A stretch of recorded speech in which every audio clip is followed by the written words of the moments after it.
Bom, leishmaniose, né, é um termo que se dá a um conjunto de infecções causadas por um parasita, né, da família Tripazolamatidae, né? Tem vários leishmanias, né? Tripazolamatidae, vários, e as leishmanias elas estão aqui nessa fase. Existem algumas leishmanias que são encontradas em várias partes do mundo, né?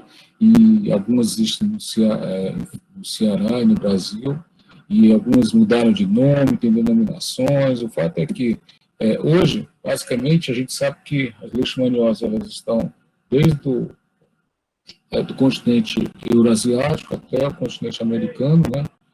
E eles são todas essas espécies ou subespécies, né, que causam infecções. Algumas causam lesões viscerais, outras causam lesões na pele, outras causam lesões de mucosa, e algumas causam mistos, e outras a gente vai aprendendo que pode causar tudo isso que a gente vai falar. O grande vilão da coisa é que este transmissor, que tem conhecido como mosquito pólvora, olha, porque tem esse aspecto acinzentado, ele é metade do tamanho de uma muriçoca, né? E tem as asas meio levantadas assim, e as fêmeas dele, você vê que ele está aqui, ó, esse lado aqui, ó, ele está magrinho, ele vai, o órgão probóscita, que é esse órgão aqui, sugador, ele enfia na pele, e ele suga o sangue, e as fêmeas precisam fazer isso para maturar os seus ovos, né? Isso é um negócio interessante, porque a gente tem uns caras que estudam o som, eles copulam e precisam e vão fazer isso daí. Então, algumas armadilhas imitam o som do voo do macho para trazer a fêmea e matar a fêmea. Tem gente que não tem muito o que fazer para ficar pensando nisso daí. Mas o fato é que essas fêmeas, elas acabam precisando, quando elas vão sugar, elas injetam a saliva para que lubrifique esse órgão picador, e essa saliva desses febótomos, eles têm substâncias que são anestésicas, e são substâncias que, irritativas, porque elas dão uma vasodilatação. Igual quando você vai pegar uma veia e bota um garrote, então a saliva serve para dilatar o vaso, mas facilmente essa probóscita, esse órgão picador, acertar o vaso. Então, é assim que ela suga, né? Na realidade, eles se alimentam de néctares, machos e a fêmea, mas hoje a gente sabe que as fêmeas podem viver, como o sangue tem açúcar, o sangue servir como também alimento, mas na realidade o sangue, por causa disso, não para se alimentar, obviamente. Então, se a gente vai fazer uma estrutura onde que vivem esses mosquitos, né, esses transmissores, ele basicamente vive no ambiente silvestre, desde que se existiu essas formações do nosso continente, das florestas e tal, e ele se alimenta de animais e vive nesse ambiente, transmitir doenças, causar alguma coisa. A partir do momento que esse ecótopo é destruído, morrem animais, alguns desses flebótomos se domiciliam, vão para peridomicílio, ou então alguns animais chegam até o peridomicílio e eventualmente acabam contaminando o homem ou seus animais. É assim que as leishmanias chegam até nós. Algumas são chamadas de úlcera de Bauru, outras são chamadas de calazar, ou febre dum-dum, ou febre negra, né? O fato é que nós vamos falar sobre isso e ainda é um problema no mundo todo. Vou mostrar para vocês. Hoje, a gente sabe que essas leishmanias elas são transmitidas por vários esses transmissores, vetores, são do gênero Lutsomia, o Leishmania, Migone, Longipalpes, né? Normalmente eles têm reservatórios como cachorro, rato, caçaco, cachorro, preá, raposa, eles vivem nesses ambientes e eventualmente um homem entra nessa história, apesar que os gatos, né, são os reservatórios, os caçacos são os reservatórios dessas leishmanias, né? No caso aqui, leishmania infanta e brasileira, nós vamos falar mais.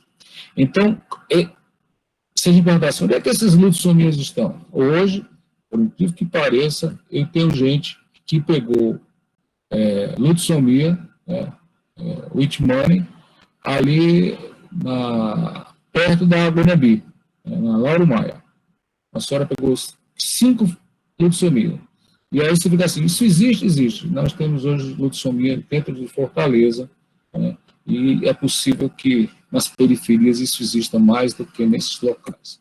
O fato é que, na natureza, quando se junta tudo isso, os flebóticos, eles são como, se vocês lembrarem de uma borboleta, a borboleta, ela é oriundo de uma lagarta que virou uma pupa, né, e que virou uma borboleta que põe ovos que viram lagartas. Os flebóticos são mais ou menos assim, eles vivem em locais onde tem matéria orgânica, e esse matéria orgânica serve para que as fêmeas botem os ovos, esses ovos eclodem, parece uma lagartinha, se alimenta de matéria orgânica e viram aqueles flebóticos. E ele vive nesse ambiente meio sombrio, de árvores, coisas desse tipo. E a gente os encontra assim. E eles entram dentro da casa através daqui. Se vocês veem aqui onde eu estou passando, as casas geralmente têm frestas, como aqui no telhado, né, as janelas abertas, nem sempre são rebocadas. Eles acabam entrando dentro do domicílio, né? Obviamente, quando se destrui o ambiente, muitas lutsomias morrem ou não chegam até nós. Mas algumas chegam até o domicílio e se adaptam a isso.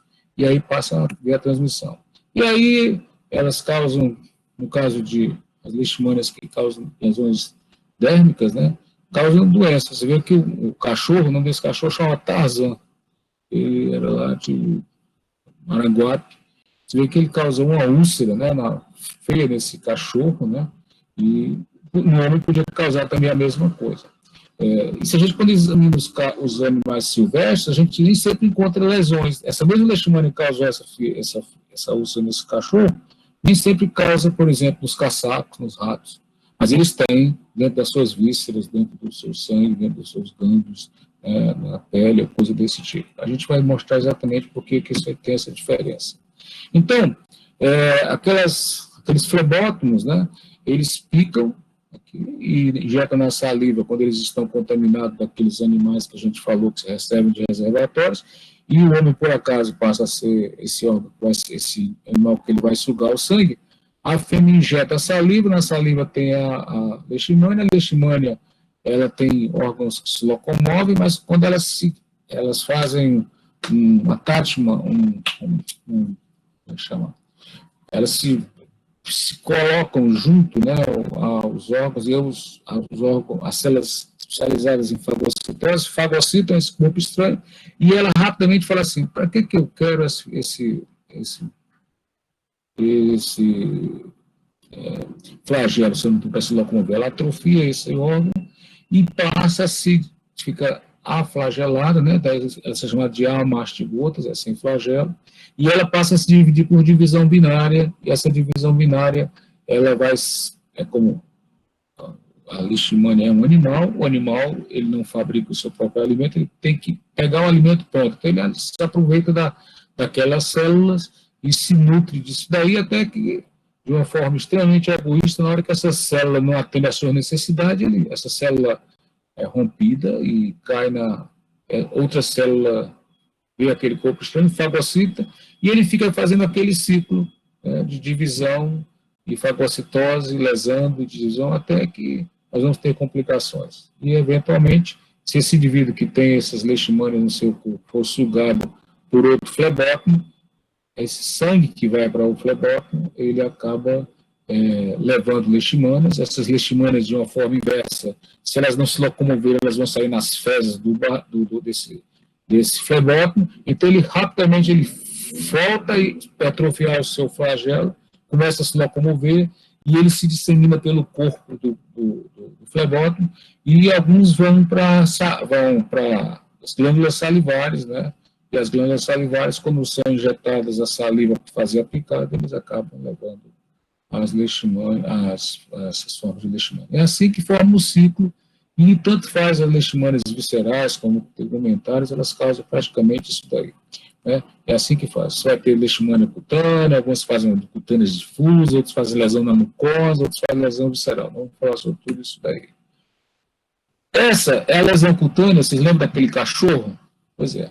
Aqui é uma lesão aquela leishmania na gente. Se a gente prestar atenção, essa lesão parece assim a cratera de uma lua ou de um vulcão, né? Essa é uma lesão geralmente em áreas expostas, né? Pernas, braços, face. E tem um bordo elevado, e aí, por isso é chamado de cratera de lua, mas os matutos chamam de ferida braba. Porque essa ferida já tem várias semanas, eles já colocaram pomada, colocaram sulfa, Maceptil, mastruz, um bocado de coisa, e não melhora. Então, eles são chamados de ferida braba, e que ficam várias semanas, às vezes meses, algumas vão regredir e outras vão evoluir. E aí, né, essa ferida, a pergunta que a gente faz sempre é assim, será que ela já começa desse tamanho? Que aí é fácil você ver isso e dizer, opa, isso é uma leishmania. Mas como é que isso começa? Então, quando trabalha nos hospitais, a gente vê esse tipo de lesão. Mas quando a gente trabalha no campo, a gente vê esse tipo de lesão e mais esse tipo de lesão. É uma lesão que, às vezes, nem sempre é desse tamanho já. Então, quando eu estou palpando aí, na realidade, ó, na minha mão, eu estou só fotografando, mas quando você palpa a lesão, você vê um iceberg, é uma lesão, tem a úlcera e a borda da lesão é dura, e é como se tivesse um iceberg embaixo da lesão, é como se tivesse uma reação inflamatória embaixo disso aí, e no meio ulcerado. Essa borda endurada é uma característica da leishmania. Por isso, quando você pega uma perebinha dessa aí, isso é uma lesãozinha, uma foliculite, ou alguma coisa que não tem maior significado, ou é uma leishmania que vai virar aquela úlcera? Então, quando você pega essa perebinha pequena, que palpa, você vai ver que ela tem aquela mesma característica do endurado, quando aquela úlcera ficou bem grande, né? Obviamente, essa característica essa lesão aqui, ele já tem várias semanas e ela vai virar uma úlcera ou não. Tem gente que vai ter isso daí e vai se curar. E tem gente que vai virar aquela úlcera. E tem gente que vai virar lesões pelo corpo inteiro, né? Se a gente for ver essa moça, essa menina lá de Baturité, com esse olho bonito, né? Olha, se você ver a assimetria que ela tem de face, você vê que esse lado de cá está bem mais assimétrico que esse, né? Esse aqui, ela tem uma úlcera desse lado, uma úlcera aqui, e uma adenomegalia bem importante. Geralmente, essas lesões da leishmania, elas têm junto uma reação do organismo tentando limitar. Então, os gânglios, eles aumentam. Às vezes, a lesão está pequena, aquela lesão pequena que eu mostrei anteriormente, o cara tinha um gânglio bem grande, satélite, e aqui a gente vê na face. Se for na perna, tem na região inguinal. Se for no braço, tem debaixo do braço.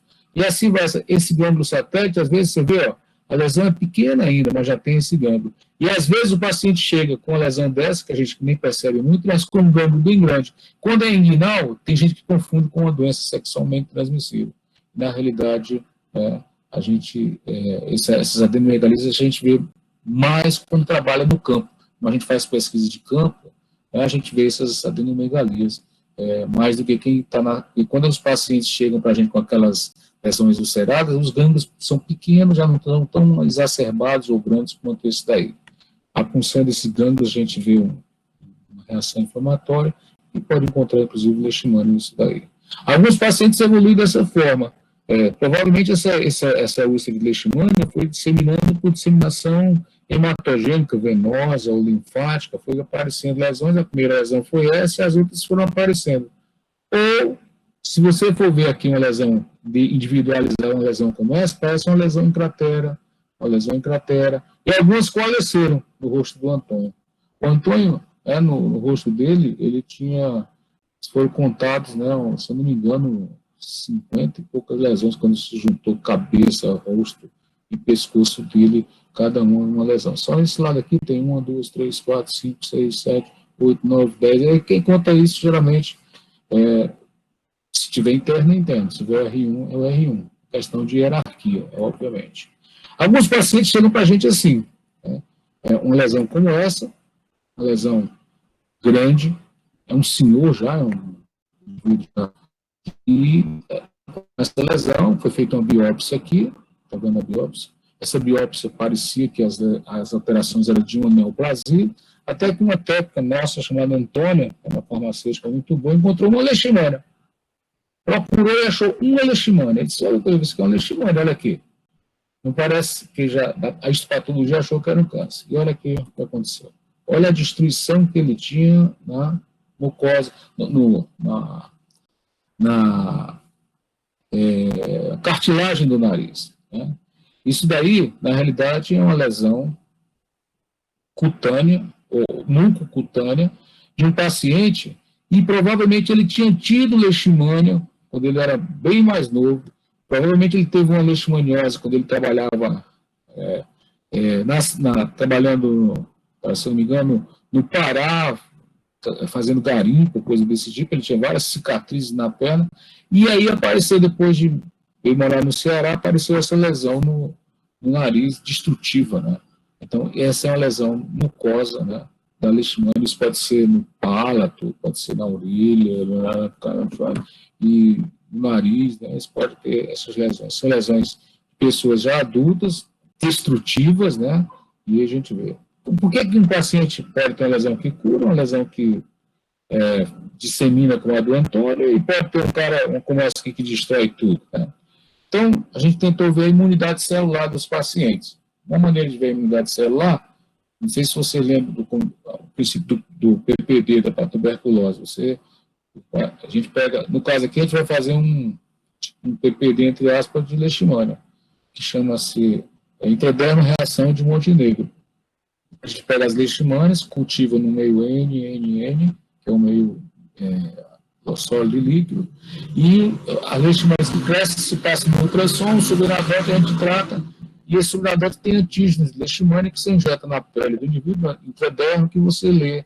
E se o paciente fizer um endurado, né, de mais que meio centímetro, a gente considera como uma reação positiva. Então, isso é uma maneira fácil de você medir a imunidade celular do paciente. Quem tem uma boa imunidade celular tem a intradermal reação positiva. Quem não tem imunidade celular para a leishmania tem negativa. Então, a gente fazendo naqueles pacientes, a gente começa a ver, no caso desse paciente aí, no paciente que a gente fazia um trabalho, né, olha a reação de endurado. A gente pega uma caneta, vai riscando, quando bate no endurado a gente para. Pega a caneta, bate, depois a gente mede isso daqui, ó. Isso aqui tinha aproximadamente 2 centímetros, né, por 24.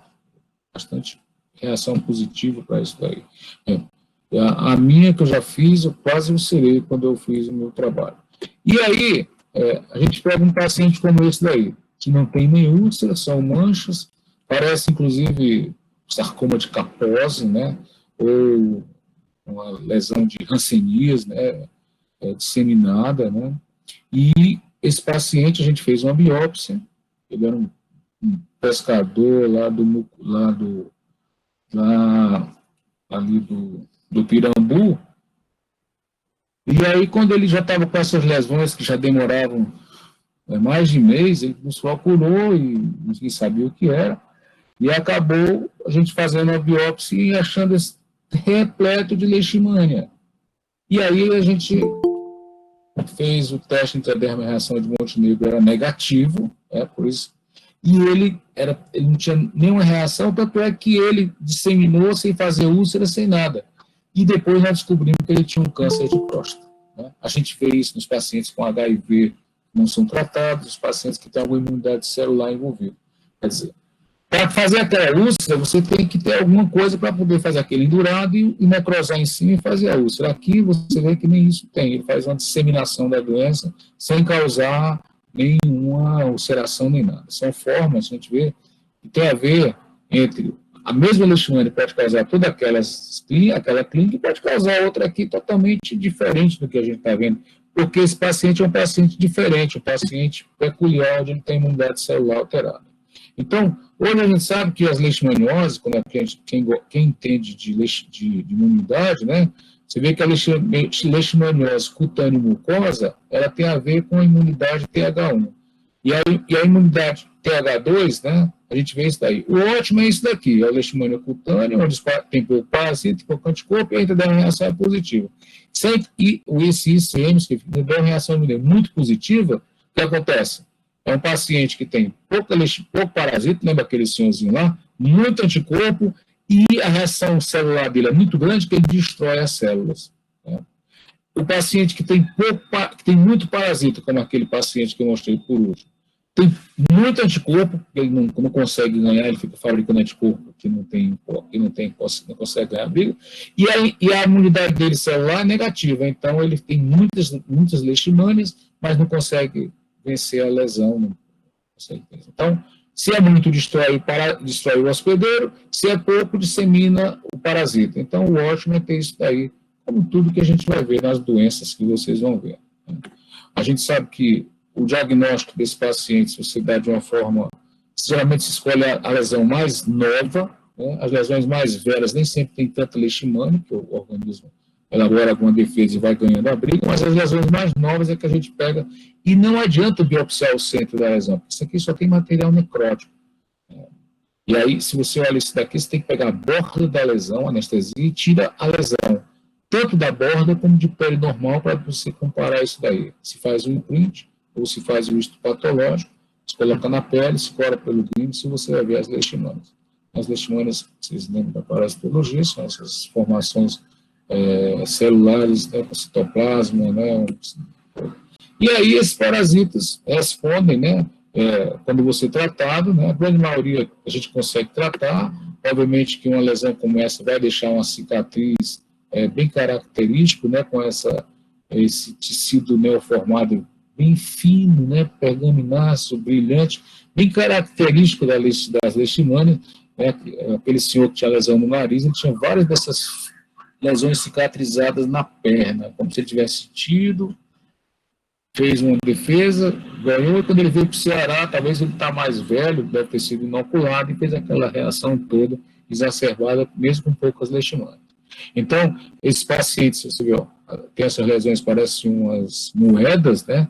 A gente vê isso daqui, são lesões bem típicas de lesões por leishmania que a gente vê de pessoas que curaram. Apesar de ser, esses caras foram tratados, nem todos, alguns curaram até espontaneamente. Então, é possível que as lesões das leishmanias segmentares se curem espontaneamente. Isso vai depender do hospedeiro, da imunidade dele, e vai depender da espécie.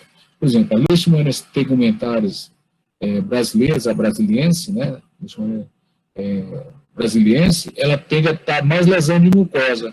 Já as leishmanias trópicas, né, macho, eles têm lesões, e geralmente essas lesões se curam espontaneamente muito mais do que a brasiliense. A brasiliense, ela tende a curar com umas 4 a 8 semanas, geralmente 6 a 8 semanas é que a gente vê, cura até espontaneamente. Mas ela pode, depois daquela lesão de mucosa mais tardia que eu mostrei para vocês. Então, um menino como esse, uma lesão como essa, você vai curar. Mas vai ficar uma cicatriz no rosto dessa criança para o resto da vida. Qual vai ser o apelido dele? Cicatriz. Se ele for um cara valente, ele vai bater em muita gente, vai fazer muita coisa. Se ele for um cara tímido, ele vai sorver bullying, vai ser um cara extremamente para dentro, deprimido, sei lá o que for. Então, quer dizer, as leishmanias tegumentares podem até não matar as pessoas e tal, mas elas deixam sequelas que a gente não pode esquecer que isso existe. Né? Esse menino aí vai ficar com uma cicatriz, essa cicatriz vai ficar para o resto da vida dele, mesmo que se ele tiver dinheiro, tentar minimizar isso daí, nessa região, provavelmente dá para fazer muita coisa na plástica, mas precisa ter alguma coisa. E às vezes, uma lesão como essa no nariz dessa senhora aí, depois de tratado, a gente espera 6 meses, de 4 meses a 6 meses para poder fazer uma plástica, e mesmo não ficando tão bonito, mas olha o sorriso dessa senhora depois de ter feito a plástica de um nariz, uma reconstituição daquele nariz que para ela era tudo de ruim na vida dela, a voz anasalada, né, ela tinha, e foi feita correção, né, de tudo isso daí. E olha lá o que ficou.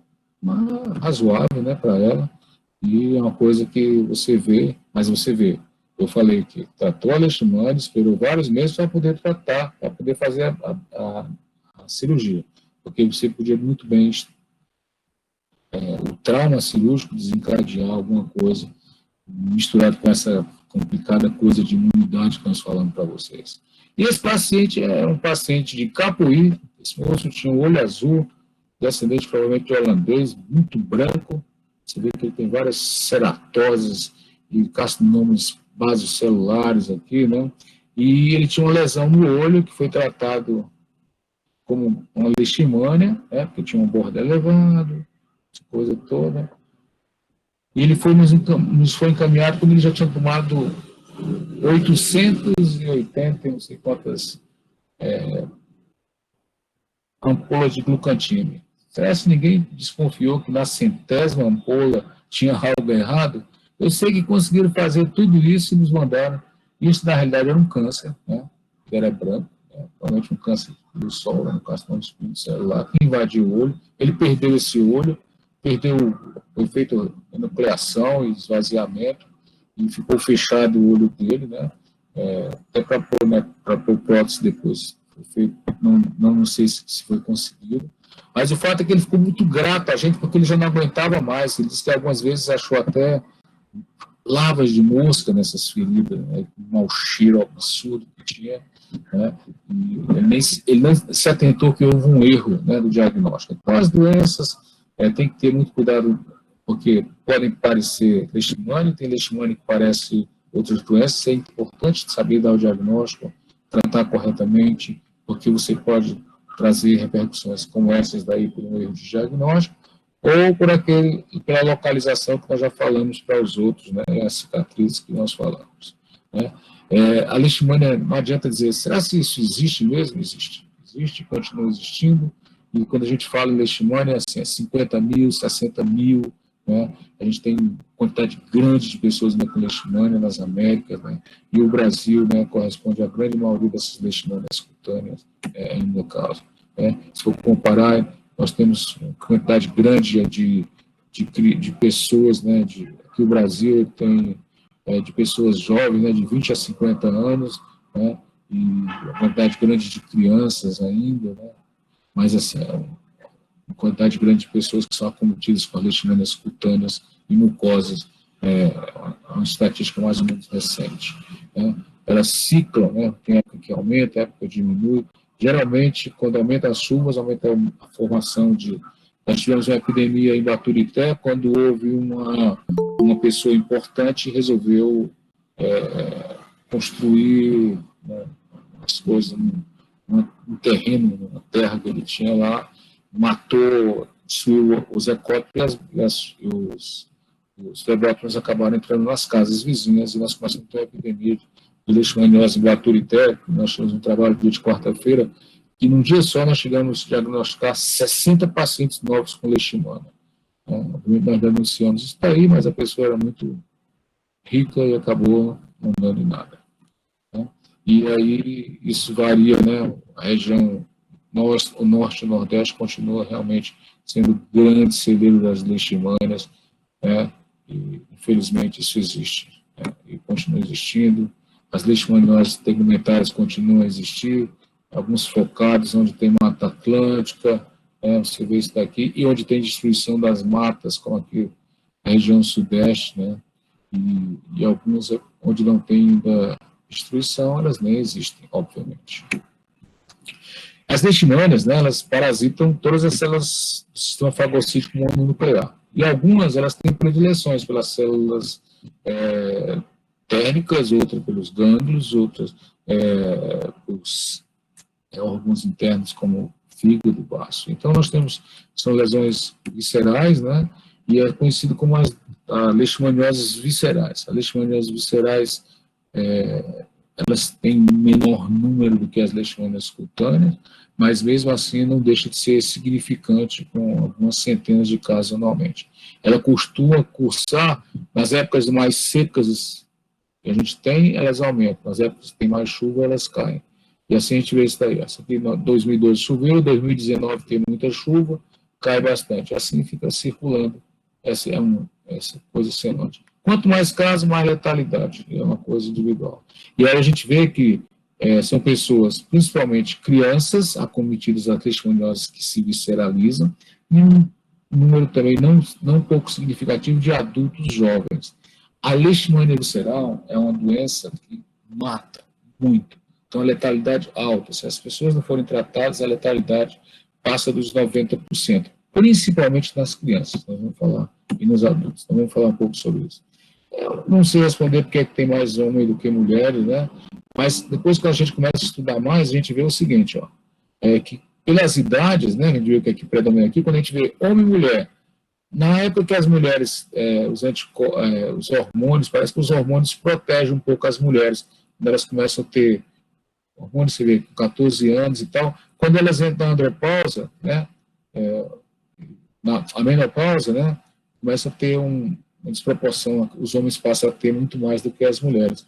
Então, acho que existe uma proteção de ter isso daí necessário nas fases iniciais da vida. É possível que tenha um efeito hormonal que protege um pouco, ou porque as mulheres ficam mais em casa, são mais cuidadosas, os homens vão mais para as matas, se contaminam mais. A gente não sabe responder bem. Mas o fato é que isso é uma coisa que a gente tem observado. E as leishmanioses viscerais, né, o Brasil corresponde praticamente a totalidade de casos nas Américas da leishmaniose visceral. Mas elas ocorrem em vários países das Américas. Né? E aqui, exemplo que eu falei da leishmaniose tegumentar, no Brasil a gente tem um percentual grande de pessoas abaixo de 5 anos, né?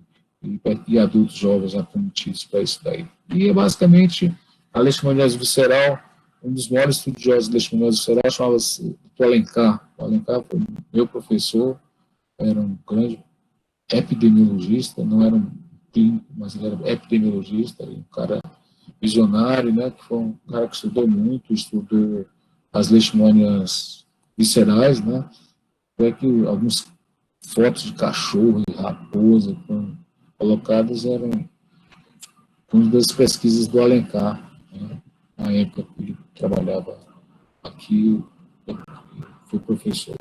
Hoje no Conexão Tropical tem o nome dele, nome do Alencar, eu que coloquei, e aí ele, quando comparar com as leishmanias que são cutâneas, mucosas, com as viscerais, os flebótomos fazem aquela mesma coisa, as fêmeas, animais têm as leishmanias, e quando essa leishmania tem essa capacidade de se visceralizar, os órgãos acometidos são baço, fígado, medula óssea, gânglios, coisas desse tipo. E ele descobriu que os cães, as raposas, os canídeos de uma forma geral, tinham grande importância como reservatórios da leishmania que se visceraliza, né? E ele falava que as leishmanias viscerais, né, que chamavam de calazar significa ferro negro, né? Porque os indivíduos os indianos que tinham calazar, quando eles tinham calazar, eles escureciam mais a pele ainda, então chamava febre negra. E a cidade de Dundum era a febre onde eles existiam. E os indianos colocaram esse nome, o nome calazar significa febre negra. Virou calazar aqui para a gente. E ele dizia que o calazar era uma doença de cachorro para quem leva a vida de cachorro. Porque você lembra que eu falei, quando tem seca, tem leishmaniose visceral. Quando chove, diminui a leishmaniose visceral. Quando faz seca, aumenta novamente. É como se na seca existe uma coisa muito importante, que é a desnutrição calórico-proteica, que é a maior causa de queda da imunidade celular, né? É a fome, né? Então, essa correlação existia, e eu vou mostrar aqui do mundo isso existe realmente, né? A Organização Mundial de Saúde considera a leishmaniose visceral como uma antropozoonose, mas em alguns lugares ela é só uma zoonose, é uma doença de animais, e eventualmente um homem chama antropozoonose. Muita gente está subclínico, e quando tem clínica tem aquela forma de calazar. E está muito relacionado com a pobreza, né? Com a pobreza, ela está uma relação muito direta com isso daí. Você vê que as regiões mais pobres do mundo são as lesões que têm calazar. Coincidentemente, né, a gente vê isso daí, né, e hoje a gente chamava leishmania infanto, leishmania chagas, hoje a gente sabe que é uma só. A leishmania infanto é que a gente chamava de chagas, né, por homenagem ao Chagas, mas na realidade é a mesma leishmania que causa provavelmente foram trazidas, né, navegadores, coisa desse tipo, e chegou até nós. E essa do Novânio, né, ela é mais na região da Ásia e da África, né, que causam as peculiaridades. Nas Américas, eu já falei que o Brasil corresponde, e no Brasil ela está bem relacionada com a pobreza. Né?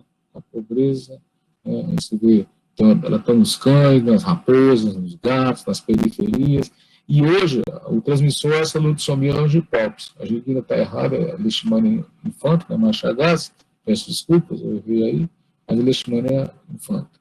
E ela causa isso daí. E eu coloquei de propósito essa foto, porque é o seguinte, as leishmanias tegumentares, geralmente eu falei, Baturité, Guaramiranga, são nos altos. E as leishmanias viscerais, elas estão nos sopés das serras. E essa característica é mais baseada porque os transmissores das leishmanias que são viscerotrópicas estão mais na parte baixa das serras. E as que são dermatotrópicas ou de mucosa estão mais nas partes superiores das serras. Né? Aquilo que eu já falei para vocês. Né? E, né, a gente tem que ver que, quando se faz as estatísticas, por uma questão de, quando você pega assim, a gente está aumentando os casos de leishmaniose visceral, são das zonas urbanas. Estranho isso daí, né? Eu já falei que as populações, idade, predomínio masculino, e a gente vê aqui, quando faz as estatísticas, né, de uns não pouco significativa, predomina em zonas urbanas. Será que isso é verdade ou é um erro de estatística? E aí, né, a gente começa a estudar um pouco e começa a ver que está começando a ver exatamente essa urbanização da leishmaniose visceral. Aquela doença que eu mostrei dos sopés das serras começou a se visceralizar. Ou porque as cidades empobreceram e favoreceram isso daí. Ou que eu já falei, existe transmissão dentro da nossa cidade. E a probabilidade de haver isso existe. Então, hoje a gente sabe que nessa região do Brasil, né, a gente tem, a região mais pobre tem mais calazar, mas em regiões de desmatamentos, como Mato Grosso do Sul, começa a ter leishmania, no Rio de Janeiro, algumas regiões de São Paulo, Bauru, e começa a ter novamente o aparecimento de casos de leishmaniose visceral.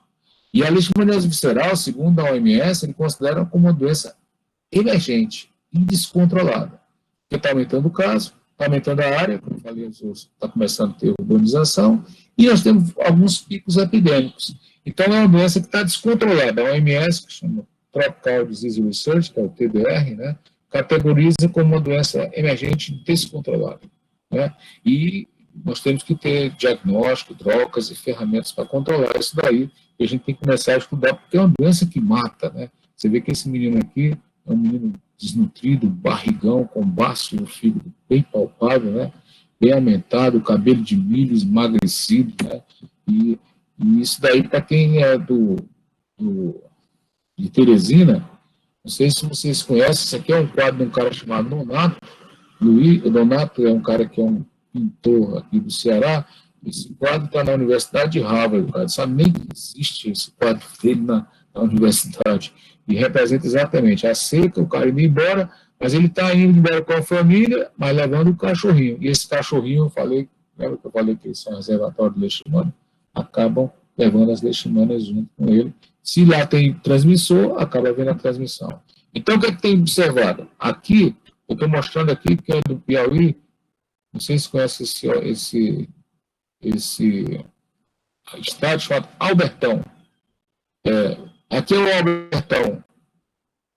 Isso aqui é uma foto do Werneck, né, que foi um trabalho que a gente fez com a NASA e a Universidade de Harvard, com fotos, né, e aí se viu que aqui era esse local aqui antes do Albertão e depois do Albertão. Qual a diferença daqui para cá? Só o Albertão, porque a pobreza continua. E hoje a gente tem dentro de Teresina um aumento do número de casos dentro de Teresina de calazar. O cara pega calazar dentro de Teresina. E aí se começou a estudar, e em Natal isso existe, aqui em Fortaleza isso existe, nas nossas periferias, e essa urbanização, né, a gente tem vendo. Assim, os países desenvolvidos também têm aumento, isso aí tem. Na Europa, houve um aumento grande de casos de calazar, né, se espalhando pelo norte do Mediterrâneo, né, e principalmente com a ligação que as pessoas tinham com o aparecimento do HIV, né, e com as drogas injetáveis. Quer dizer, lá talvez a causa da imunidade celular, aqui nossa é fome, lá talvez fosse o HIV, né, e aí houve um aumento de casos de leishmania infanto, né, e alguns até de donovane, mas principalmente infanto, que é igual a nossa aqui, né, e essas taxas, né, vêm aumentando na Europa como um todo, e provavelmente a transmissão ocorria tanto pelas os flebótomos, como também pelos usuários de droga, no compartilhamento de seringas, ou coisa desse tipo, né? Apesar de, acho que quando se foi fazer estatisticamente, era em torno de 10%, muito provavelmente, né, isso daqui tem a ver com os usuários de drogas injetáveis, e quando se começou a usar o HAART, que é aquele coquetel, o tratamento para o HIV, houve uma queda da leishmaniose, mostrando que quando você trata o HIV, que melhora a imunidade, os casais diminuem. Então, começou a haver gente que, quando começou a apresentar esses casos de leishmaniose viscerais, pessoas que tinham morado no Brasil há não sei quanto tempo, iam para a Europa, estavam lá e, quando pegavam o HIV, começavam a reativar a leishmania, né? Mostrando que é possível que a pessoa cure clinicamente, mas não cure a doença totalmente com a gente. E aí começa a ver características, por exemplo, nos Estados Unidos, tem calazar? Ou é porque lá o pessoal é mais rico, né? É meio trumpista, né? Trump, né? De coisa, o pessoal pensa muito parecido com ele. O resto do mundo é o resto. Né? Agora parece que levou um pontapé. Mas o fato é o seguinte, é que nessa região rica dos Estados Unidos, tá? Nessa região mais escura, lá eles têm um esporte extremamente salutar, né, que é caçar raposa. Então, as pessoas montam um cavalo, soltam esses cachorros dessa raça, como é que é o nome? Foxhound, né, que é meio parecido com o Snoopy, sei lá. E eles saem correndo atrás das raposas e os cães atacam as raposas, destroçam a raposa.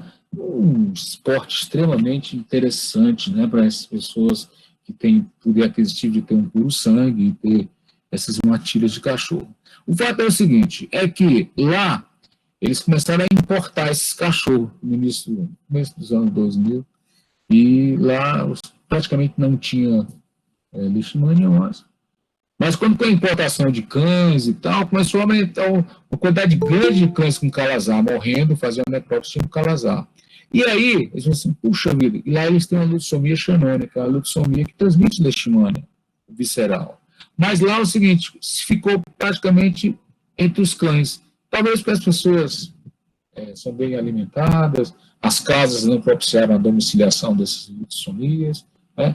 Então lá existe leishmania visceral, mas basicamente em cães, não tem casos humanos. Então, talvez porque não encontrou o que a gente teve aqui, que é a epidemiologia, os indivíduos que têm a baixa da imunidade celular, essa coisa toda. Então, você vê que isso é muito importante, a limitação das leishmanias à imunidade. Quando a gente vai para a África, existe uma coisa que chama a atenção. São os indivíduos, lá eles chamam de morte súbita, doença que mata, febre que mata, tem algumas denominações que é o calazar na África. E alguns indivíduos falam assim, tá vendo, esses caras morreram emagrecidos, tal, todo dia não tinha HIV, era calazar. Então, para que vai tratar? A doença é uma doença que não é do HIV que transmite, tem uns governantes que falavam essas bobagens, né? Sem querer fazer analogia com nada. Mas, assim, nos países mais pobres, então, e aí começou a ver o seguinte, que esses indivíduos, eles tinham umas formas diferentes. Obviamente, onde tinha desnutrição, onde tinha guerra, onde tinha coisa, a doença se espalhou, chamava doença que mata. Era relacionado com as guerras civis, desnutrição importante, coitado de uma pessoa como essa, e aí lá não tinha a ver com droga, basicamente era desnutrição mesmo.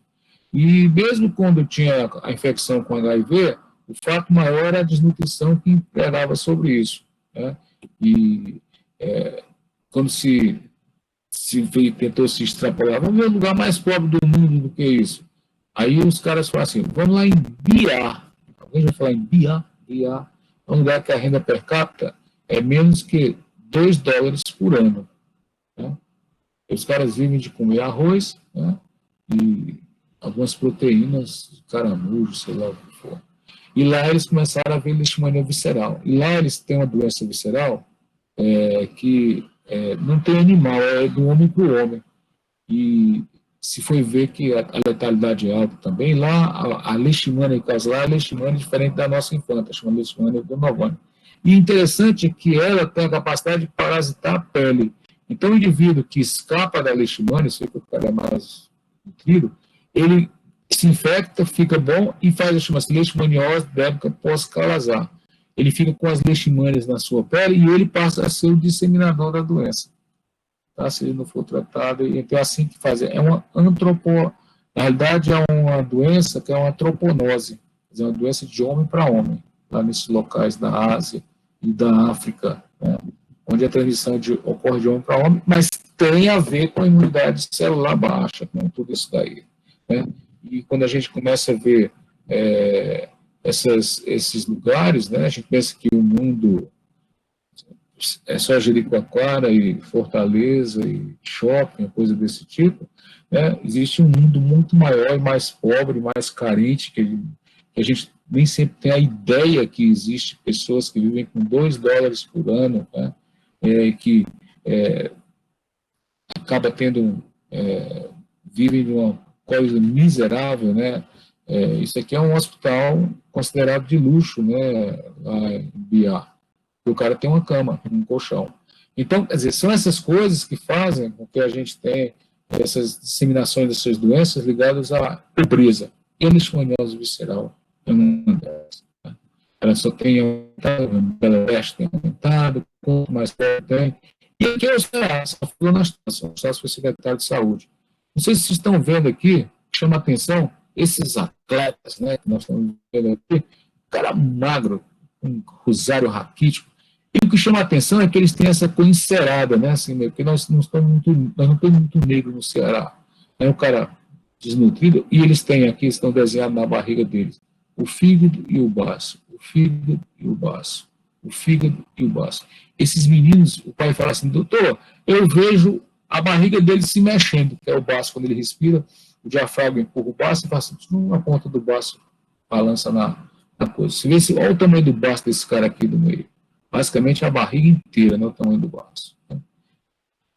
E aí, eu acho que o Anastácio tem um que ele parece que tem 15 no mesmo dia internado no São José, com leishmaniose visceral. Né? Eu tenho esse slide dele aí. E eu não sei se vocês percebem, mas o olho, não sei se a mulherada percebeu, quem gosta, presta muita atenção de desenho, você vê que o olho desses caras são bem desenhados, tá vendo? Parece que ele tem um cílio, ó, parece que fez o olho bem feito, ó, tá vendo? Ó? É porque no calazar o cílio dos caras crescem, chama pitaluga, e tem essa característica do cílio ficar bem sedoso e grande, né, que faz inveja a muita gente que quer ter um cílio igual a esse. E a gente vê isso também, mas não é uma característica só do calazar. Os indivíduos desnutridos com cachorro marasmático, vocês vão ver quando passarem pela pediatria, também tem esse cílio bem grandão também, igual ao do calazar. Para quem gosta da imunologia, né, a imunidade celular, a gente vê na leishmaniose cutâneas, né, tem mais ou menos a mesma coisa, né? Dependendo da imunidade celular, quanto mais diferenciada existe, né? Quanto mais atrofiada a imunidade celular, mais tem condição do indivíduo, a leishmania se proliferar. Se você tem um imunidade, você consegue acabar com a leishmania. Tem a ver com interferon gama, que dá uma resistência, mas os indivíduos que têm uma imunidade onde o TH2 é quem é mais importante, fabrica anticorpos, né, mas esses anticorpos são extremamente ineficazes, o cara faz uma gama grande de anticorpos totalmente ineficazes, e as leishmanias se proliferam dentro das células fagocíticas mononucleares, né.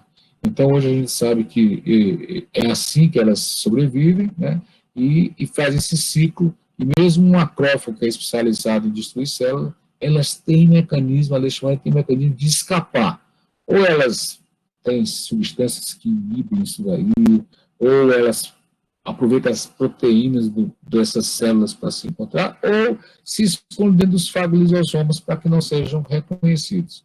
O fato é que, dependendo desse estudantismo de compatibilidade, a gente vê que tem gente que ganha, estimula helper, os auxiliares, e elabora uma resposta com óxido nítrico, e aí você destrói a leishmania, e tem gente que elabora um TH2 com interleucina 6, 10, e acaba TH2 induzindo a formação de anticorpos, mas que são ineficazes em induzir a leishmania, então a leishmania se prolifera. Então é assim que funciona. Então hoje a gente sabe que o paciente que é inoculado e que a imunidade não ganha a briga, em aproximadamente 10 a 20 a 2 anos, em geral 2 meses a 4, eles começam a ter sintomas, diarreias, vômitos, febre, né, tosse seca, cardiopneumonite e o aumento do baço e do fígado, né?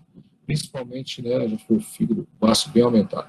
E junto com isso, aqueles sintomas bem característicos de nutrição, palidez, cabelo seco, quebradiço, inchaço nas mãos, nos pés, por causa da desnutrição, mas favorece isso daí, e o indivíduo acaba tendo essa forma clássica, né, do calazar, né, com isso daí. Essa criança de 9 meses, um paciente nosso, olha o braço dessa criança. Eu acho que ela nasceu com calazar, porque com 9 meses tem um braço já, uma cicatriz umbilical, e a gente pensa, é gordinha, não, ela era demasiada, né? Isso aí. E respondeu bem, né? O tratamento escapou, graças a Deus. Aqui é outro Antônio.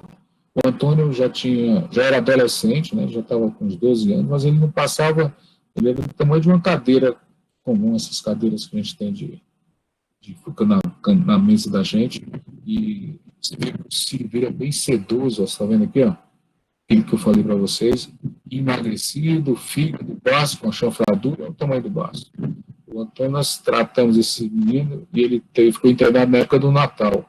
O Natal mais feliz da vida dele, porque todo mundo, ele era um cara gente boa demais, todo mundo gostava dele, ele era um menino cativante, todo mundo deu presente para ele. Acho que ele nunca esqueceu tanto presente que ele ganhou no Natal, quando ele ficou internado tomando as injeções que nós vamos falar depois do tratamento. E são outros pacientes, exemplos de pacientes com calazar, né? Você vê que os pacientes ficam pálidos, parece cor de cera de carnaúba, aí os mais morenos ficam escuros, né? Os brancos ficam essa cor encerada, mais criança, você vê que o paciente com esse daqui, né, o fígado baço bem aumentado, com o rosário raquítico, né? O pessoal chama titela aparecendo, né? Essas costelas aparecendo, e aquele cílio que eu falei para vocês aqui, ó, parece, chama-se sinal de pitaluga, que a gente vê no paciente com calazar, né, isso existe. E praticamente o paciente com calazar, que ele tem? Febre. A maioria do paciente que vejo com calazar, ele tem febre. Então, os pacientes que não têm aquele sinal de desnutrição, eles têm o quê? Febre. Então, tem paciente que vem com 2, 3 meses de febre, pensar em calazar.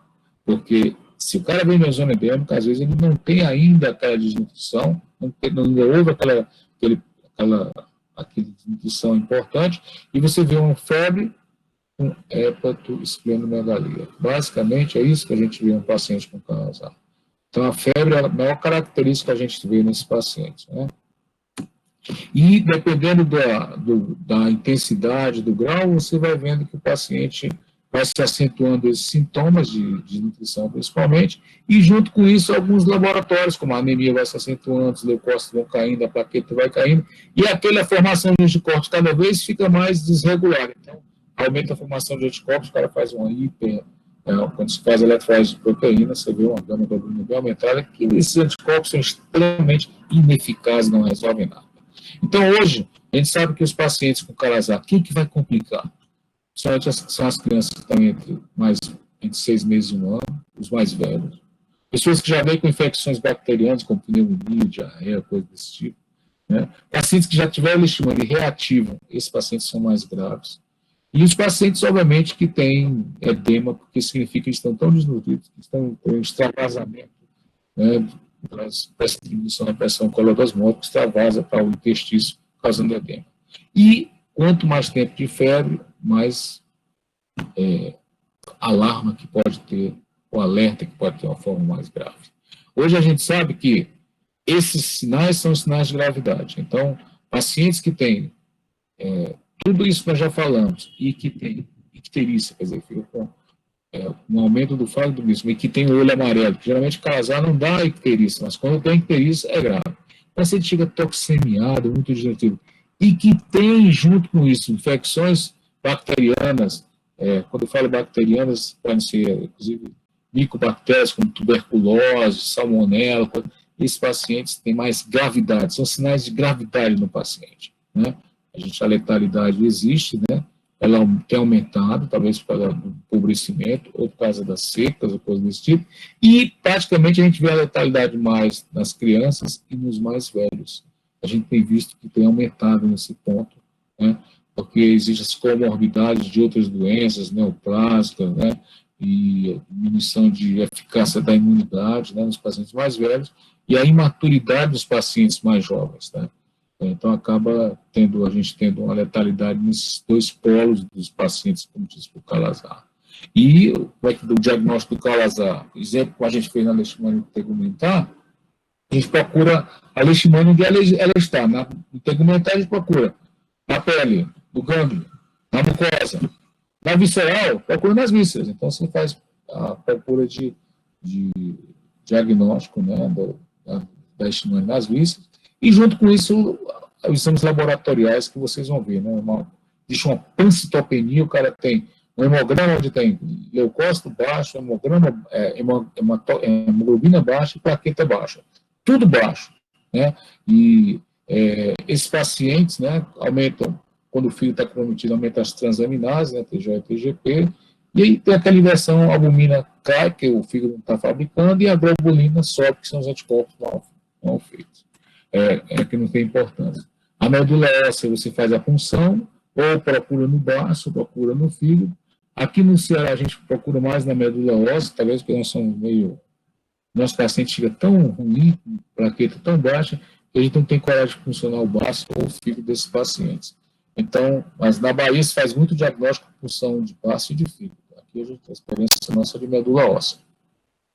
E se faz cultura ou examina diretamente esses pacientes, ou se faz PCR, né, ou inoculia animal, e a gente vê o crescimento das leishmanias, né, secas, essa coisa toda que a gente estuda.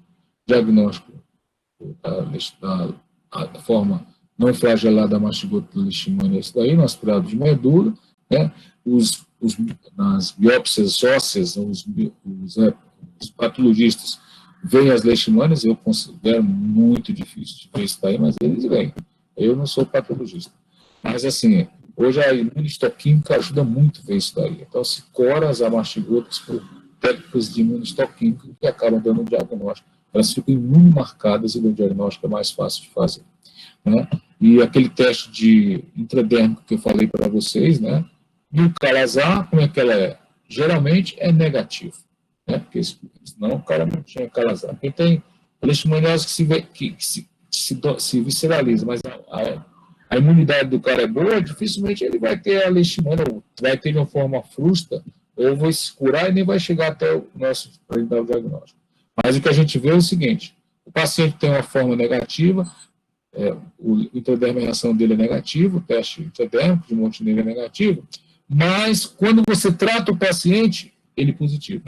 Então, é interessante, né, que a gente vê essa resposta, essa recuperação da imunidade. Ou porque a gente tirou a leishmania e ela deixou de inibir a imunidade, ou que a gente melhorou a imunidade e passa a ter, o fato é que o teste cutâneo passa a ser positivo. A gente sabe que é mais fácil encontrar leishmania no baço e no fígado do que na medula óssea, mas a gente usa mais a medula óssea por causa do problema que falou. Na periferia é muito difícil, não sai, é muito difícil.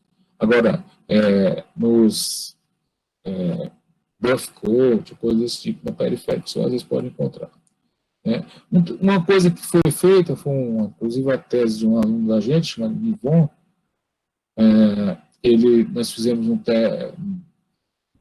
existe, o cinetoplasma da leishmania tem uma proteína de 39 kilodaltons. E isso foi colocado no strip, né? num teste desses de fita, né? Então, chama-se, um antígeno K39 da leishmania, visceral, né, da infanta, E aí você coloca sangue aqui, em 10 minutos, o sangue ou o plasma do indivíduo vai migrar.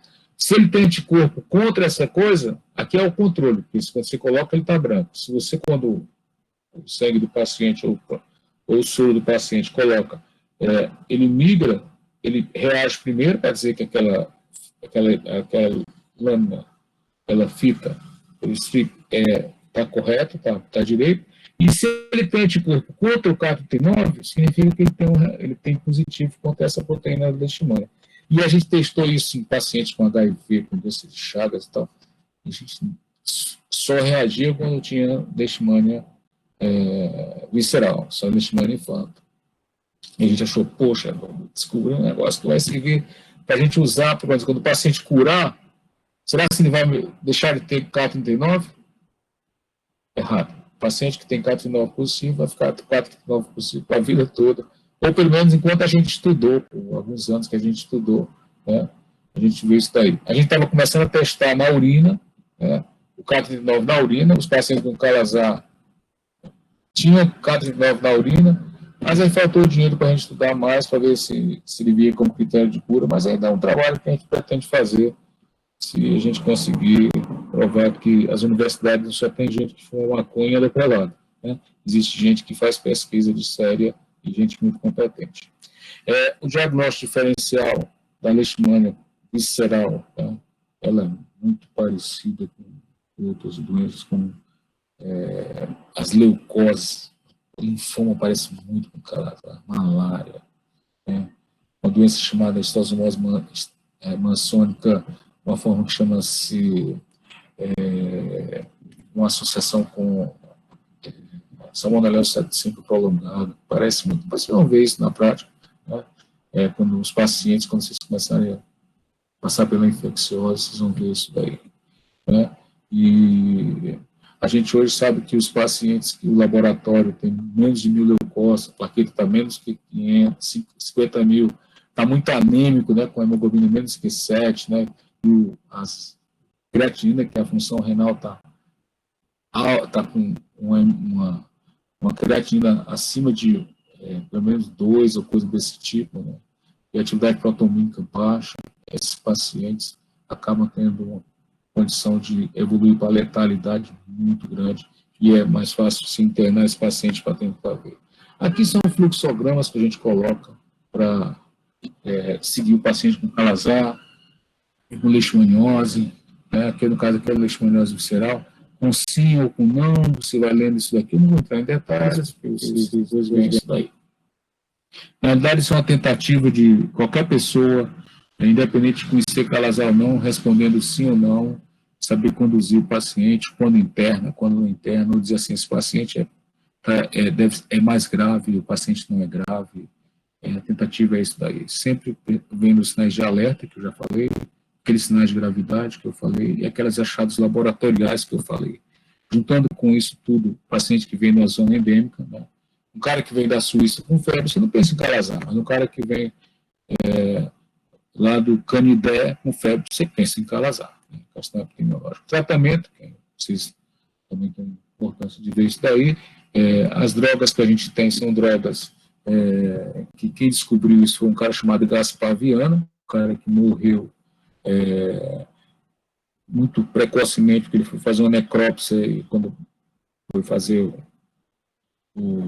cortar o pericárdio do paciente, estava cheio o paciente morreu de uma pericardite por tuberculose e o líquido chegou no rosto dele, ele engoliu e ele morreu de tuberculose, mas ele deixou um legado que foi os antimoniais, tratando leishmania, né?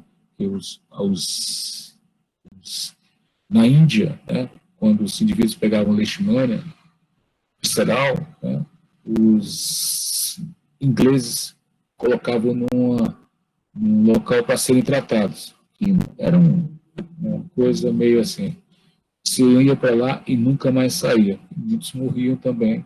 Então era uma coisa quase que um campo de depósito das pessoas. E com a utilização dos anticorpos, as pessoas passaram a reverter esse quadro e realmente houve uma mudança muito grande. Hoje nós ainda usamos um antimonial pentavalente, que é o glucantino, né, e que é feito de uma forma injetável V ou intramuscular, né? E se usa de 3 até 6 semanas, né? É uma droga cardiotóxica, hepatotóxica, mas ela é fantástica nos pacientes. Os pacientes se sentem bem na primeira semana que começa a tomar. Se você usar bem, a gente tem usado bastante isso daí, tendo os cuidados dos problemas tóxicos, hepáticos e cardíacos, você vê uma melhora paciente substancialmente. É fantástico tratar o paciente com o antimonial pentavalente glucantina. E o Gaspar Viana merecia um olhar diferenciado e premiação por isso daí. Hoje a gente não sabe como é que o antimonial trata a leishmania. A gente não sabe, mas basicamente o que é que os antimoniais fazem? Provavelmente eles interferem nessa fase aqui vamos voltar aqui, onde tem a leishmania, quando vai passar o papiruvato, ele interfere aqui e a leishmania não se desenvolve. É assim que provavelmente que ele tem alguma ação na leishmania. Mas junto injetado no corpo humano, ele tem uma ação. Se você puxar isso numa cultura, o glucantina nem sempre faz o efeito que a gente quer. E outras drogas, né, que são as anfotericinas, que são drogas usadas mais para tratar fungos, mas também alguns protozoários podem responder, no caso aqui, a leishmania, né, principalmente a anfotericina é uma droga extremamente tóxica, que se você dá mais rápido, pingar mais rápido, dá febre, dá calafrio, aumenta a hepatite, da cardite, mas quando se usou essas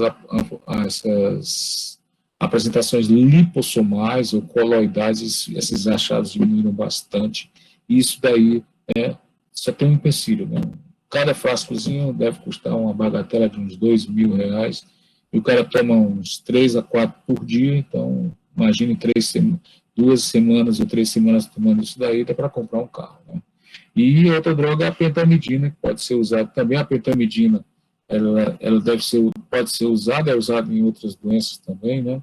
Mas no calazar tem que ter um cuidado, porque grande problema, você tem que estar alimentado, deitado, porque você pode induzir uma hipoglicemia importante, ou pancreatite, coisa desse tipo, né? E algumas formas são refratárias. Aqui, para quem quiser, saiu esse Pan American Health Organization, que é um leishmaniose, recomendação de tratamento leishmânico, aqui para quem quiser, né, pode copiar aí esse índice, né, para ver doses, coisas, e como as Américas, os países são ricos, ele bota a primeira linha fortalecendo a abelha lipossomal. O nosso continua o velho glucantine ainda. A gente deixa só para populações que têm imunidade baixa, pacientes com HIV, ou pacientes transplantados, né, que a gente usa a fortalecida abelha lipossomal, ou então o dexcolato de anfotericina, mas preferindo as apresentações lipossomais, que são menos efeitos, e você consegue fazer uma dose bem maior, né, o paciente, diminuindo o número de aplicações, né. Aqui você não consegue fazer a quantidade que deve fazer, né, porque você dificilmente chega a 1 miligrama por quilo de peso, e aqui você tem que chegar até 20 miligramas por quilo de peso. E aqui você consegue muito mais rapidamente chegar a esse total da dose, né. Às vezes tem pacientes que são refratários, ou eles ficam com a plaqueta muito baixa pela ação, né, destrutiva de baço. Às vezes o baço não se trata o paciente, ele melhora o fígado, mas o baço continua fagocitando e sequestrando as hemácias, levando a um aumento disso daí, o cara não fica anêmico, com a plaqueta baixa, então se indica fazer a esplenectomia.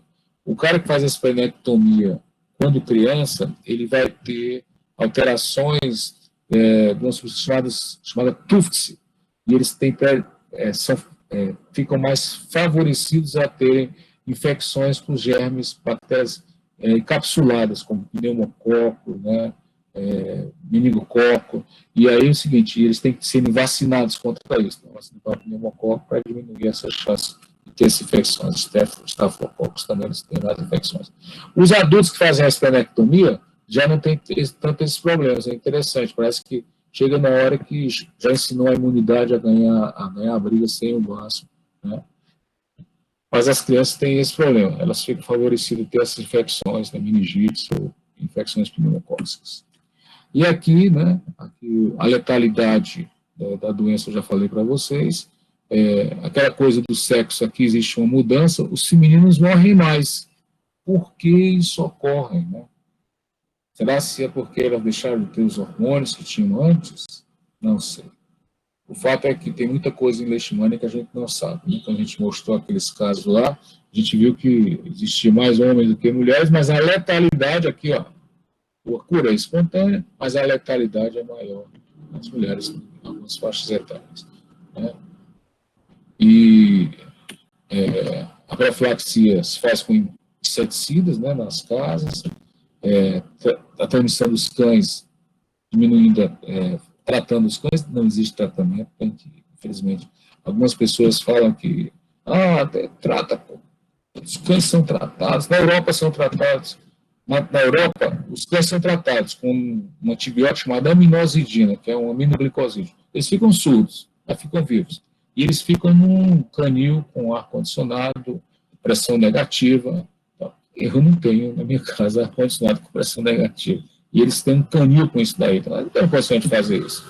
Infelizmente, eles são sacrificados e acaba a gente ficando meio pesaroso com isso, e ainda é a coisa. Ou então impede que o cão se infecte. Então, se começou a estudar, de um tempo para cá, um cara chamado Tom Evans e Jânia, que é a chefe do departamento, começou a ver que da década de 90 para cá, existe, antigamente assim, o número de cão caía, de gente caía, subia o número de gente, subia o número de gente. E agora está havendo uma dissociação entre casos de cães positivos com casos humanos. Né? Casos humanos tem mais casos humanos do que a coisa. A gente não sabe explicar muito bem, ou porque está havendo uma organização. O fato é que houve uma mudança nisso daí. E aí se viu que, baseado em que essa correlação com cães, os cães, eles quando têm calazar, eles têm essas lesões, provavelmente porque os flebotos ficam nessas zonas descobertas, né, onde eles não conseguem coçar, né, nas orelhas, coisa desse tipo assim, testículos, focinho, eles emagrecem, né, as unhas crescem, o baço cresce, mas 70% dos cães não tem essa característica. Ele não consegue mais andar, as unhas ficam grandes. E aí, uma vez conversando com um francês, ele disse, eu conheço o cachorro com calazar pelo barulho que as unhas deles fazem no assoalho. Eu disse, aqui no Ceará você não vai diagnosticar nenhum. E nenhuma casa que tem cachorro com calazar com as unhas desse tamanho tem assoalho. Às vezes é só terra batida, então não dá para ouvir.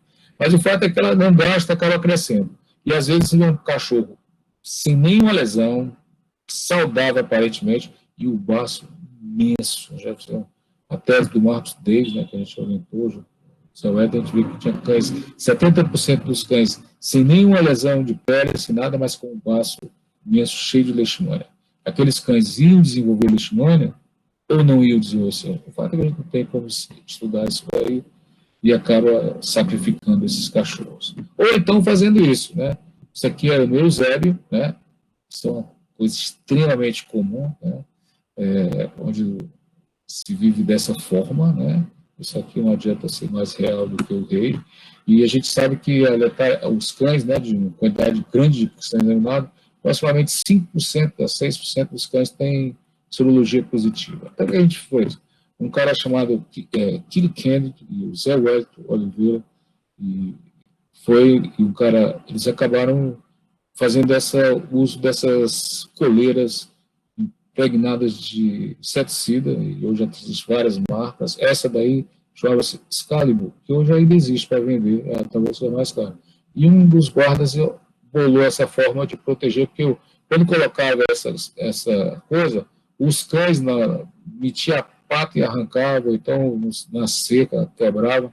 E hoje a gente sabe que essas coleiras impregnadas com essa inseticida protegem o cão, né, em torno de 6 meses, mais ou menos, levando muita chuva, um pouco menos, mas eles realmente têm uma proteção de 70% das pessoas que usam da validade essas coleiras. Então, quem tem cachorro nessas regiões, Eusébio, essa coisa toda, ou mesmo aqui em Fortaleza, que vive quintal, coisa desse tipo, vale a pena uma coleira como essa, trocar quando perder a validade.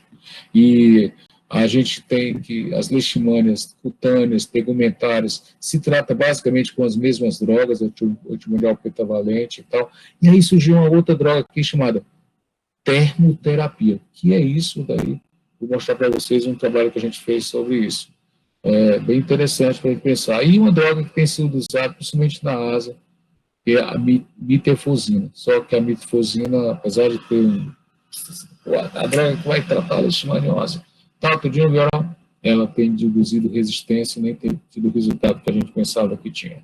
Então, a gente tem que, ainda continua sendo os antimoniais pentavalentes, tratamento com as anfoterides navio, com a apresentação lipossomal como sendo os grandes tratadores disso daí. Gato também tem leishmania. Nós tivemos um estudo que a gente fez, a gente tinha um gatil, né? E a gente mostrou que as leishmanias também existem em gatos. A gente não conseguiu fazer assim, quanto importante isso existe, mas é possível que tenha alguma importância, né? E não, a gente não tem estudos maiores como a gente tem feito em cachorro, como os gatos também. E a termoterapia, vou mostrar para vocês, para a gente terminar, não aguenta mais, né? Falar sobre isso. Isso é uma máquina que a gente recebeu, um grupo chamado James Maguire, é um grande amigo da gente, que é professor da Public Health, um grande clínico da Universidade de Harvard. Só para você ter uma ideia, ele foi que tomou conta da gripe aviária quando teve na China. Ele era o cara que comandava o CDC lá, né? E ele trouxe essa máquina que o FDA aprovou para fazer verrugas e leishmanioses. Então, a gente pegava pacientes que tinham até 10 úlceras e que tinham úlceras com menos de um ano. E a gente aplicava, escolhia uma lesão e a gente anestesiava e aplicava esse aparelho. Esse aparelho aqui, ele, quando se anestesiado, se coloca, ele esquenta isso daqui em torno de 60, 70 graus e ele queima essa pele aqui, ó. Ele queima essa pele. A gente arrudeia toda essa pele aqui.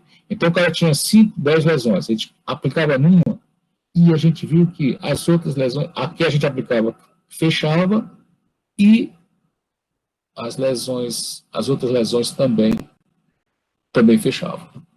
E a gente, caraca, descobriu uma coisa interessante. Eles tinham uma reação positiva, né? A gente fez isso em 2002, depois quando chegou no 15º paciente, a máquina quebrou. Nós conseguimos mais. Isso aí em 2 semanas, lá. Em 2 semanas a gente tinha conseguido isso daí. E a gente disse assim, poxa, como é que isso ocorre? Por que isso ocorre? Porque a gente queima uma lesão e as outras fecham, né? Em aproximadamente 60% dos pacientes, em 2 semanas a gente observava isso, e o protocolo dizia assim, em 1 mês não fechar, para e dá o glucantímio normal. Em 60% dos pacientes, a gente conseguiu tratar esse paciente e ter esse resultado. E aí, assim, por que isso existe? Por que isso ocorre? Por que isso ocorre? A gente tem que ver uma explicação para isso. Então, a gente começou a tentar ver como é que isso podia ocorrer. Então, quando o cara tem a leishmania, isso aqui tem um macrófago, né? Os macrófagos com as leishmanias conseguem sobreviver aqui dentro. E, obviamente, né, algumas pessoas que têm a capacidade de desenvolver uma resposta, eles ganham a briga, né, dependendo daquilo que já falou, de ter TH2, TH1, induzir macrófago, óxido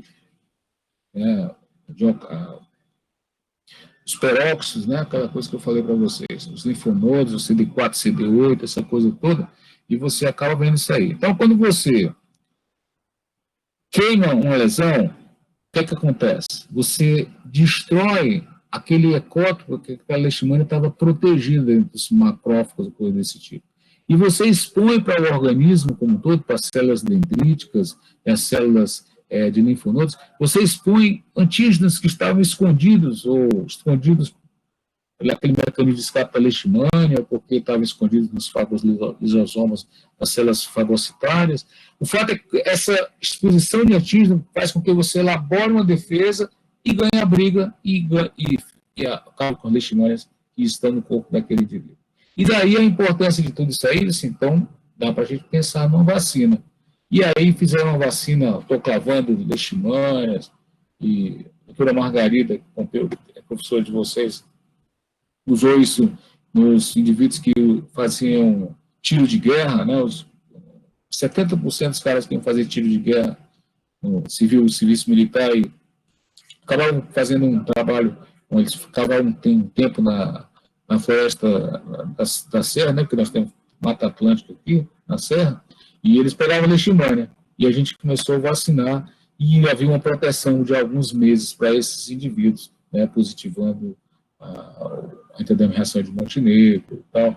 Mas, assim, acabou não indo muito bem porque era muito fugaz a proteção e a gente não deu, a gente não descobriu que epítopo da leishmania que estava sendo exposto, a gente não teve mais condição de estudar, mas mostrando que é possível que, quando você expõe antígenos da leishmania, estão escapando ou por mecanismo do próprio leishmania, ou porque ela está escondida dentro de células fagocitárias e sabem fazer esse escape, eles fazem com que você ganhe a briga da leishmania, né?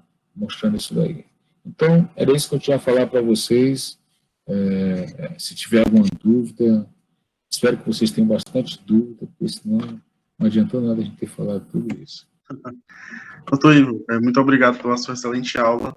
A gente tem um momentinho agora de dúvidas. Primeiro, a Dália perguntou se há estabelecida uma relação da diversidade genética das cepas de leishmania com a virulência na infecção em seres humanos. É possível que tenha algumas seleções. Algumas cepas da Ásia, elas têm um pouco da Europa, elas têm uma diferença da nossa. As cepas asiáticas, elas se autocuram na leishmania cutânea sem tratamento, na maioria das vezes. Enquanto que a nossa, a gente não tem isso daí. Ela tem, se você não tratar, a chance dela permanecer e depois ter lesão de mucosa, elas são maiores. O Luiz perguntou quais são os principais diagnósticos diferenciais da leishmania cutânea, leishmaniose cutânea, e existe alguma infecção com um padrão de lesão bastante parecido?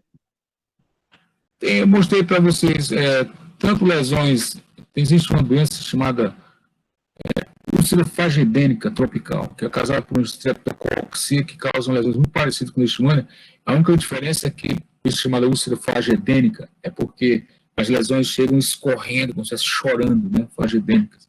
E é causada por streptococcus, você tem que tratar com doses de penicilina por mais tempo.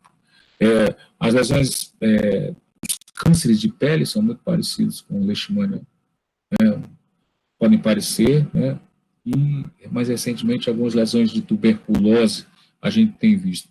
E alguns tumores que a gente vê na dermatologia podem parecer leishmania. Lesões fúngicas parecendo com leishmania, não são lesões disseminadas, parece. A gente vê alguns pacientes que têm chama histoplasmose, que às vezes parece lesões de leishmania quando tem muitas úlceras. Por último, a Dália perguntou se o senhor já atendeu pacientes com sorologia positiva, porém assintomáticos, e como fazer esse monitoramento em áreas endêmicas. Sorologia positiva para AIDS, que ela quer dizer, é isso? Provavelmente, sim. Tem sim, a gente tem pacientes com sorologia positiva para AIDS e leishmania. Infelizmente, não existe uma interseção das zonas de leishmania com as zonas que têm AIDS. Agora é que nós estamos vendo a interiorização dos pacientes. Mas como hoje os pacientes com HIV eles são tratados precocemente, a gente não tem aquilo que a gente viu na Europa, quando eu mostrei para vocês do paciente ter a baixa da imunidade. Mas no paciente com leishmaniose tegumentar, os pacientes que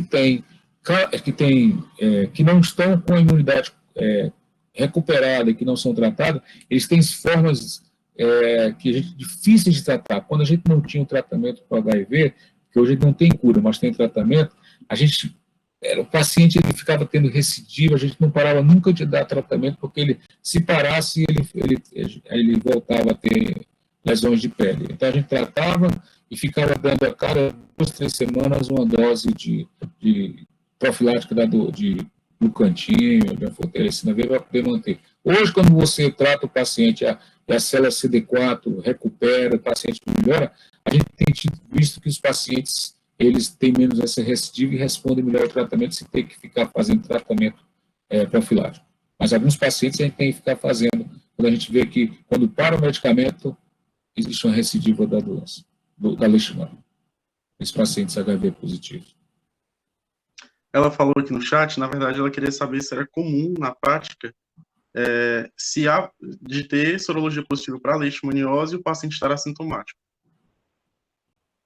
Sorologia, eu não entendi. A sorologia para leishmania, que ela fala, sorologia anticorpo para leishmania? Isso. Ah, sim, é possível. Se você fizer uma enquete nos ambientes, né, você vai ver que muita gente tem sorologia positiva para leishmania ou tem ectoderma reação de Montenegro positiva para leishmania e alguns nunca tiveram lesão nem nada. É possível, sim, que algumas pessoas se curem espontaneamente. A gente não sabe exatamente quantos são assim, porque a gente não tem feito trabalhos tão intensos epidemiológicos, mas existe sim. Muita gente pode pegar e nem saber que teve tanto a leishmania visceral como a leishmania tegumentar.